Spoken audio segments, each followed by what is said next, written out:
మంచిదే. వెంకటేష్ ఇతని పేరు. వెంకటేష్ గురించి మరొక సహోదరులు ప్రేరేపించబడిన వారు ప్రార్థించాలి త్వరగా పెద్దగా. మమ్మల్ని ఎంతగానో ప్రేమించినటువంటి మా ప్రియ పరలోకపు తండ్రి, ఉన్నవాడవైనటువంటి యెహోవా యేసుక్రీస్తు వారి ఘనమైన నామమున మీకు వందనములు స్తోత్రములు చెల్లిస్తూ, సంఘము ఎదుట ప్రకృతి ఎదుట మీ కుమారుని ద్వారా తండ్రి మేమందరము కలిసి ఒక సహోదరుని యొక్క బాప్తిస్మం కార్యక్రమంలో పాల్గొనుటకు మీరు దయచేసినటువంటి కృపను బట్టి వందనములు స్తోత్రములు. జీవితంలో అంతకుముందు బ్రతికిన కాలమంతా పాపముగా బ్రతికానని తన జీవితాన్ని గురించి గుర్తెరిగి పశ్చాత్తాపము నుండి మారు మనసు పొందటానికి మీరు ఆ బిడ్డకి దయచేసినటువంటి సహాయమును బట్టి వందనములు స్తోత్రములు.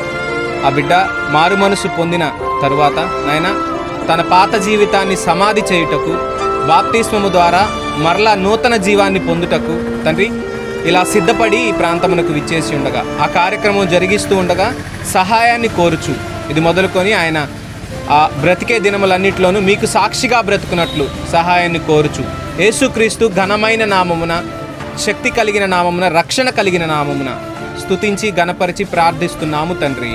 ఆమేన్. మంచిదే. కొన్ని ప్రశ్నలు అడుగుతాను, సమాధానం చెప్పండి. మీ పేరు? ఊర్చిపూడి వెంకటేష్. వినపడాలి అందరికీ.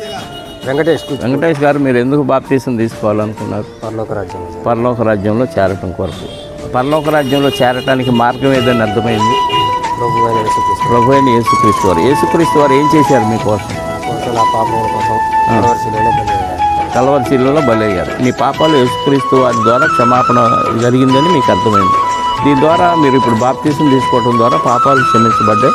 ఇప్పుడు నీళ్ళలోంచి పైకి వచ్చినప్పుడు మీకు ఏ వచ్చిందని దేవుడు వాక్యం ద్వారా తెలియజేశారు? నూతన జన్మ. ఈ జన్మ వెంకటేష్ పాత జీవితాన్ని సమాధి చేసుకుని కొత్తగా క్రీస్తులో జన్మించాలని మీకు అర్థమైంది. ఈ జన్మ ఎవరి కోసం?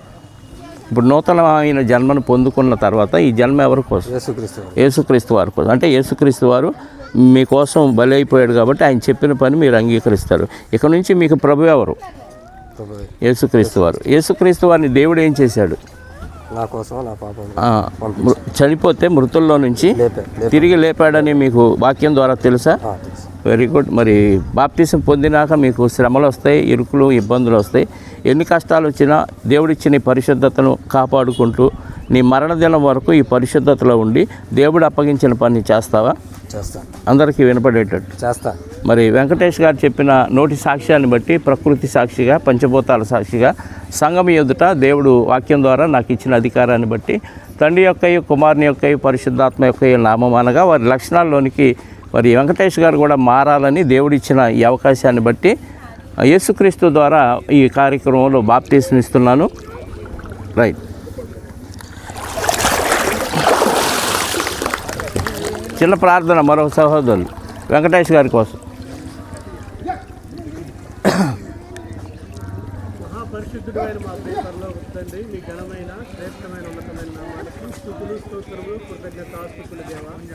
ఈ రీతిగా మమ్మల్ని అందరూ నా తండ్రి సజీవుల లెక్కలో ఉంచి ఈ యొక్క పరలోకంలో జరిగే పండగ నిమిత్తం మమ్మల్ని అందరూ నా తండ్రి సమకూర్చిన విధానాన్ని బట్టి మీకు వందనాలు, స్తుతులు స్తోత్రములు బాబా.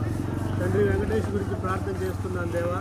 మరి సంవత్సరాంతం నుంచి సంవత్సరం చివరి వరకు నా తండ్రి ఆ బిడ్డను మీరు కాపాడి మీ అనాది సంకల్పం ఆ బిడ్డ పైన ఉంది కాబట్టి ఆ బిడ్డను సజీవుల లెక్కలో ఉంచి నా తండ్రి మీ యొక్క రక్షణ భాగ్యాన్ని ఆ బిడ్డకు దయచేసి నా తండ్రి అతనుకున్న పాపాలన్నింటిని కడుగు వేడ్చుకుంటకు నా దేవా ఈ దినాన ఆ బిడ్డకు నా తండ్రి ఇచ్చిన గొప్ప భాగ్యాన్ని బట్టి మీకు వందనాలు, స్తుతులు స్తోత్రములు దేవా. తండ్రి మీ యొక్క కుమారుని ద్వారా నా తండ్రి అనేక మందికి మీ సువార్తను నా తండ్రి వెదజల్లుటకు నా తండ్రి ఆ బిడ్డకిచ్చిన అవకాశాన్ని బట్టి మీకు వందనాలు తండ్రి. అయా ఈ దినము నుంచి నా తండ్రి క్రీస్తు సైనికుడు వలె ఆ బిడ్డ కూడా నా తండ్రి మీ యొక్క కుమారుని మరణ పునరుద్ధాలు ప్రకటించే కృపను ఆ బిడ్డకు ధన్యతను దయచేయండి తండ్రి. తండ్రి మీ సంకల్పంలో నా బిడ్డను నా తండ్రి అయా ఇప్పటి వరకు నా తండ్రి అన్ని పాపాల్లో నా తండ్రి అనేకమైన నా తండ్రి శోధనలో ఉన్న బిడ్డను నా తండ్రి విడిపించి మీ రక్షణ ద్వారా ఆ బిడ్డను పవిత్రపరిచారు. దాన్ని బట్టి మీకు వందనాలు దేవా. అప్పటే వికసించిన పువ్వు నా తండ్రి ఎంత స్వచ్ఛంగా ఉండిద్దో ఆ బిడ్డ నా తండ్రి రేపటి నుంచి ఈ రోజు నుంచి నా దేవా అంత స్వచ్ఛంగా ఉంటూ మీలో నా తండ్రి ప్రతి ఒక్క కార్యక్రమంలో ముందుకు సాగిపోయి కృపను ఆ బిడ్డకు దయచేయమని మా ప్రభువును మా రక్షకుడైన యేసుక్రీస్తు వారి అతి పరిశుద్ధ నామములో ప్రార్థిస్తున్నాను నా ప్రియ పరలోకపు తండ్రి. ఆమేన్. సరేనా, కంగ్రాచులేషన్. ఓకే.